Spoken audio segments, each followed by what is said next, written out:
if you can indulge me with a couple of minutes, please talk about Eric Adams, as I did in that piece you saw, the video I did with Ben Dixon. I'd like to put him in the context of the evolution of the black political class in the last 50 years.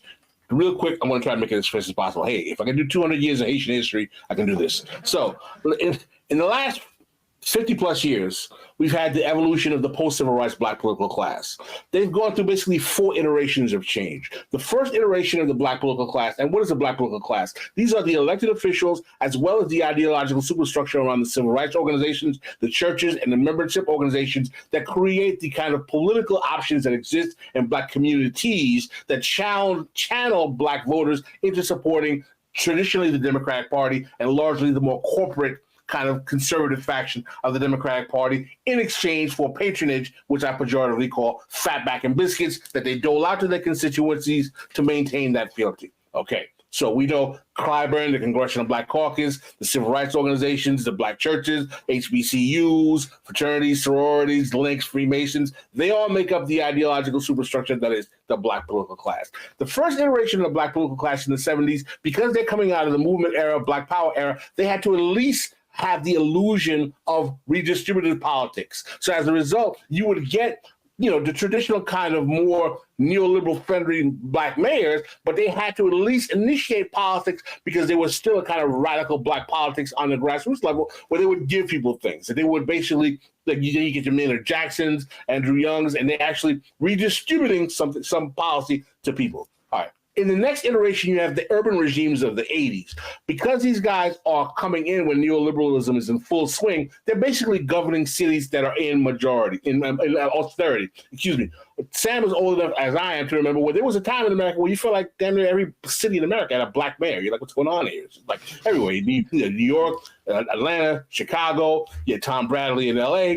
But what happens is that because most of these cities were coming out of economic precarity in the 70s, they had to basically do austerity for working class people and surrendered to pro-growth neoliberal policies that helped the banking and real estate division. And as a result, because of the economic precarity, increase in mass incarceration because of crime, and also the influence of crack, a lot of these guys are overseeing massive mass incarceration in the administration and the cutting of government services for the poor, who disproportionately are black people. This is also happening at a time where underclass ideology, which basically renders black poor people to being unable to function in American society, is becoming popular. That's the second iteration of the black political class.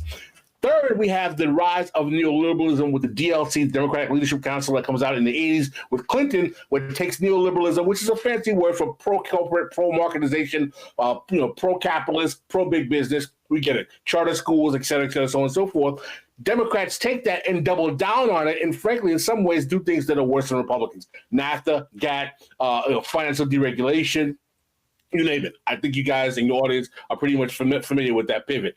Black politics is always a reflection of the nature on which capitalism is in American society. And as a result, the black political class, out of fear of Newt Gingrich, pivots and embraces neoliberalism, particularly John Lewis, who people think is a wonderful civil rights leader that Bruce Dixon, my mentor, couldn't stand because he was one of the original signatories of the Democratic Leadership Conference. And no one ever talks about that, as a matter of fact. But moving on, in that period of time, the 25 some odd year period of neoliberal Democrats, we get the rise of what some would call the true neoliberal black politicians. As Bruce Dixon and Glenn Ford used to tell me, there was a trial balloon of like 5 candidates to become the first black president, all with the same background: Cory Booker, Adrian Fenty, Hal Ford Jr., Arthur Davis, and Barack Obama. All elite Ivy League or Ivy League proximate, all pro-corporate charter school, all heavily financed by finance capital, and basically they were the model of what was desired to take black politics into a full embrace of this pivot to capitalism that starts in the late 70s, gets worse in the 80s, it gets worse in the 90s, where black politics basically becomes surrendered to serving totally the corporate forces, right? We have Obama. Obama is seen by many people in the black community as a failure. 35% of black wealth lost. No recompense from the Obama administration. You have Black Lives Matter. You have all of these things going on. Black folks getting shot in the face on Facebook, and people are like, what's going on? And all of a sudden, there's this like new rise of black consciousness in the face of this black president who people thought was supposed to be the post-racial president. So what happens is that during that period of time, as we all know, probably one of the reasons we have the rise of Bernie Sanders. Bernie Sanders presents an ideological shift in the Democratic Party, in that 35% of the party is hardcore left, embracing socialism. And what happens is that in the face of the rise of this left, even though most black people are not embracing that politics, the black political class is threatened because their whole purpose is to leverage the illusion of racial progressivism that they carry from being the inheritors of the civil rights movement to actually, as a pretext, to cover their fealty to corporate politics. So because you have progressives now, you have AOC, Sanders, who are calling them out, they're in jeopardy. What is Eric Adams, to get to the point? Eric Adams is basically tap dancing, threading the needle between both phenomenon, the neoliberal corporate pro-Wall Street types like the Obamas and the charade and facade of rhetorical progressivism that is popular with the woke kids in order to keep like, I'm a vegan. We can't persecute the gays. I was like, we can't be too hard on drill rap. Come on now. I talk to the kids, which is all a facade because Eric Adams is also highly financed by the real estate development corporations. He's publicly, the New York Post had a really great article talking about Chuck Gasparino. Like, I'm sure you guys know who Charlie Gasparino is. Hardcore, blowhard, Fox News corporate, Wall Street parasite who was like, yeah, I love Eric Adams. He said, we need more of you Wall Street guys and less of these AOC types. So this is a guy who is purely down with the pro-Wall Street, pro-growth politics. He wants Wall Street to do well in New York, and he's willing to acquiesce to them. But because he understands that him and the black political class are competing with the lingering, existing kind of progressive kind of AOC faction, he's got to dance a dance. But because of the COVID crime waves, he's able to come in and say, this soft on crime approach isn't working. And unfortunately, one of the consequences of that COVID crime wave is that I'm worried that the anti-carceral, which basically means the anti-mass incarceration politics that we had started when the millennium, that when people were basically challenging mass incarceration, I think that might go to the wayside. And I think it's possible that we might actually see another reboot of mass incarceration again, if not from Biden, maybe the next president. Well, I think that's when you say the tough on crime part, that's, I think, the third wrinkle really to him as well, is that he was a cop. He came up with this kind of rhetoric in his political career about being tough on crime, speaking directly to communities about like, this is why you're not able to get ahead. And I think that makes him unique, particularly in like this exact period. He might have not been able to win except for in this post-COVID era. Right. Let me ask you,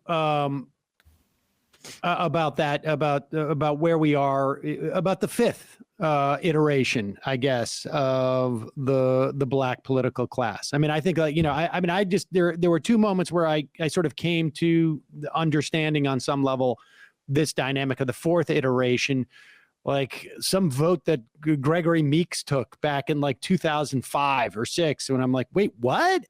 And then having a run-in with an Obama fundraiser who turned out to be on like what are the Forbes top 10 black wealth guys in the country, and him telling me that the CBC was in favor of rolling back the estate tax. And right. wait, what?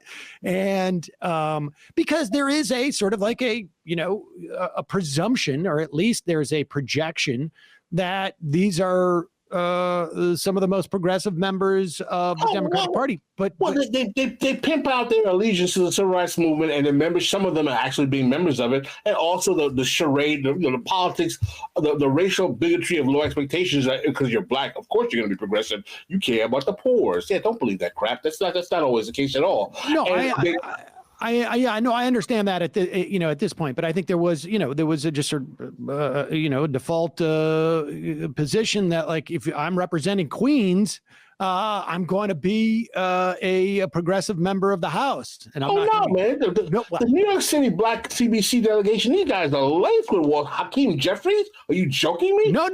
I know. Yes, I'm talking. This was 15 years ago for me when I sort of came to these conclusions. But where are we in that cycle? Like, is there any indication of a fifth iteration of the black political class that is returning to its maybe 70s version of redistribution? Yeah. I wish I could be so optimistic, because what we're seeing, right, is that there's a generational fracture, schism, if you will. The under 40 and working class and generational.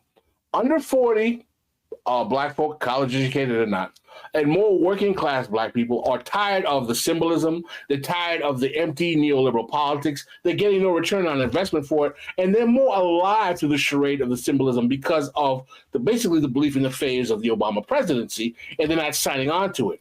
More Black professional managerial class or Black petit bourgeois over 45, older 50 types, they're still enamored with the, Ketanji Brown Jackson, pictures of her with with little girls like walking to school, but one day I can, all of that crap, which, by the way, great book I'm reading right now. We Have No Leaders, African Americans in the Post-Civil Rights Era. Robert C. Smith is a political scientist. In this book, he talks about how the Democratic Party strategically realized, particularly in the 80s, that when they were in power, they did not have to worry about giving redistributive policy to Black people as long as they used symbolism in leaders or candidates to get Black folk to say, we're going to have the first Black this, the first Black that. So this is not an accidental thing. This is a strategy. Yeah, I mean, the Are you saying there was insincerity when they took the knee? When they all took the knee, and when Nancy Pelosi took the kente cloth and Nancy Pelosi and all that, you didn't think, you weren't moved by that, Pascal? No, I would have been moved, but I don't want to say what I would have moved to. But anyway. Your bowels were moved. But sorry, not Sophie. We're just hey, it's Casual Friday. I mean, I guess in terms of the intersectionality of the politics, the only person that comes to mind really is Cori Bush as somebody who. Well, let's be fair. There is some hopes. We have India Walton I think that the sister from Ohio, Bernie Sanders' surrogate. I can't believe I don't remember her name. Nina Turner. I mean, I like Nina Turner. I have some questions about her charter school politics, but she generally is a progressive. The problem I have is that these folks are just getting killed by the Black political class, man. They just kneecap them all the time, and they're not really capturing the political imagination of large numbers of Black voters. And what's becoming very scary, and I wanted to mention this, right? There is a pivot among a small segment of Black folk to actually embrace conservatism, particularly a small coterie of Black males who will just feel like the Democratic Party is not talking to them at all, who are really buying this Booker T. Washington, that's up from slavery, pick up your bootstraps, kind of we can do it on our own, don't trust the government politics. Because, I mean, if you ever go on social media and you see the way these young guys, you're talking about young men under 30, under 35, are embracing people like Thomas Sowell, Glenn Loury, all these Manhattan Institute Foundation, Heritage Foundation funded, mercenaries of Black misery who are touted out to appeal to kind of old classical Black nationalist notions of it was the government that messed things up for everyone. When we were on our own picking cotton, things were wonderful. These guys who play up on this nonsensical kind of romancing Jim Crow idiocy, they have a small resurgence in segments of Black constituencies. And I think that one of the things we may have to worry about, don't forget, Trump did get 17% of Black male votes. So what I'm saying is that there's a possibility. And again, not to be overly kind of harsh, but the Democratic Party, quite frankly, has done nothing to deal with the material realities of Black people in my lifetime, quite frankly. It's been they have more effectively doubled down on the worst of neoliberalism, frankly, particularly in the anti-poverty policies, from mass incarceration, gutting the FDC under Clinton, financial deregulation that led to the subprime that Black people were devastated with. And the sad reality is that when you have over 90% of the Black electorate that is forced into one political party, there's no reason to pay attention to them because they consider a captured audience. Yeah, I am reminded of two things. One, I had the late Glenn Ford on the program back in 2012, arguing. He had written a piece that The more effective, the most effective evil. Yes, exactly. And Mark Maron, who in the run up to the 2008 election had a joke that has always stayed with me about Obama, which was that finally, for the first time in the history of our country, Black Americans will have the opportunity to get screwed by one of their own. And it's not the first time; it's the first time it's made public. Well, there you go. I mean, it is. I don't know if we're, I mean, I wonder if we're going to see, sort of some change in that construct. I guess I am increasingly of the mind that it's a generational problem on some level, and we're not going to see, that meaningful change for another 10, 15 years, maybe, when we have a different leadership in, both, I mean, in all of these sort of like spheres on some level. And, I guess maybe it's good that we have KBJ there. 20 years from now, she'll be able to hopefully sit on the majority of the court, and they won't block some of these redistributional changes. Well, I think we on the left, and or those who are left of center, we have to take some blame, because we have not effectively penetrated the ideological superstructures that exist in these communities. I'm not the smartest person in the world who doesn't know this crap. The Democrats know all this stuff. They know how Black politics works. Okay, they know how these institutions work. The progressives, listen, Bernie can talk. Bernie knows how this works. His people know how this works. Well, do you think that they, I mean, there seemed to be some awareness of how to penetrate, but it necessarily wasn't the greatest of efforts. Like, I mean, I think in particularly with like the Clyburns, I don't know how much of an effort was made there. Well, I mean, listen, it's going to be hard. I think that deconcentrating on the under 40 generation will be the most effective way, because they were the ones who were more pro Sanders anyway. Right. And I think that it's going to need recruiting people like India Walton, like Nina Turner, or people who are in that line, who are more familiar with those spaces, who can actually motivate with a kind of grassroots appeal to these communities, who know what the Black churches are like, who know what the fraternity sorority graduate chapter picnic is going to be like, who know what the HBCU homecoming is going to be like, to actually be able to kind of penetrate this type of politics. It's going to take a lot of work, but I think that the sad condition of the left that we're in today after the 2020 election is that organizing is something like we seem like we've given up and surrendered it to people like Steve Bannon, who's having organizational mechanisms across the country motivate right wingers to, like, gut, teaching Black history in school, support, anti-gay, anti-abortion legislation. So people will make the argument that, like, oh, well, political organizing doesn't work anymore and we're beyond mass politics. I find that interesting because it's working for the right. The right is using mass politics, and they're doing a great job of it. They're basically taking tactics that the left has used to implement a right-wing agenda.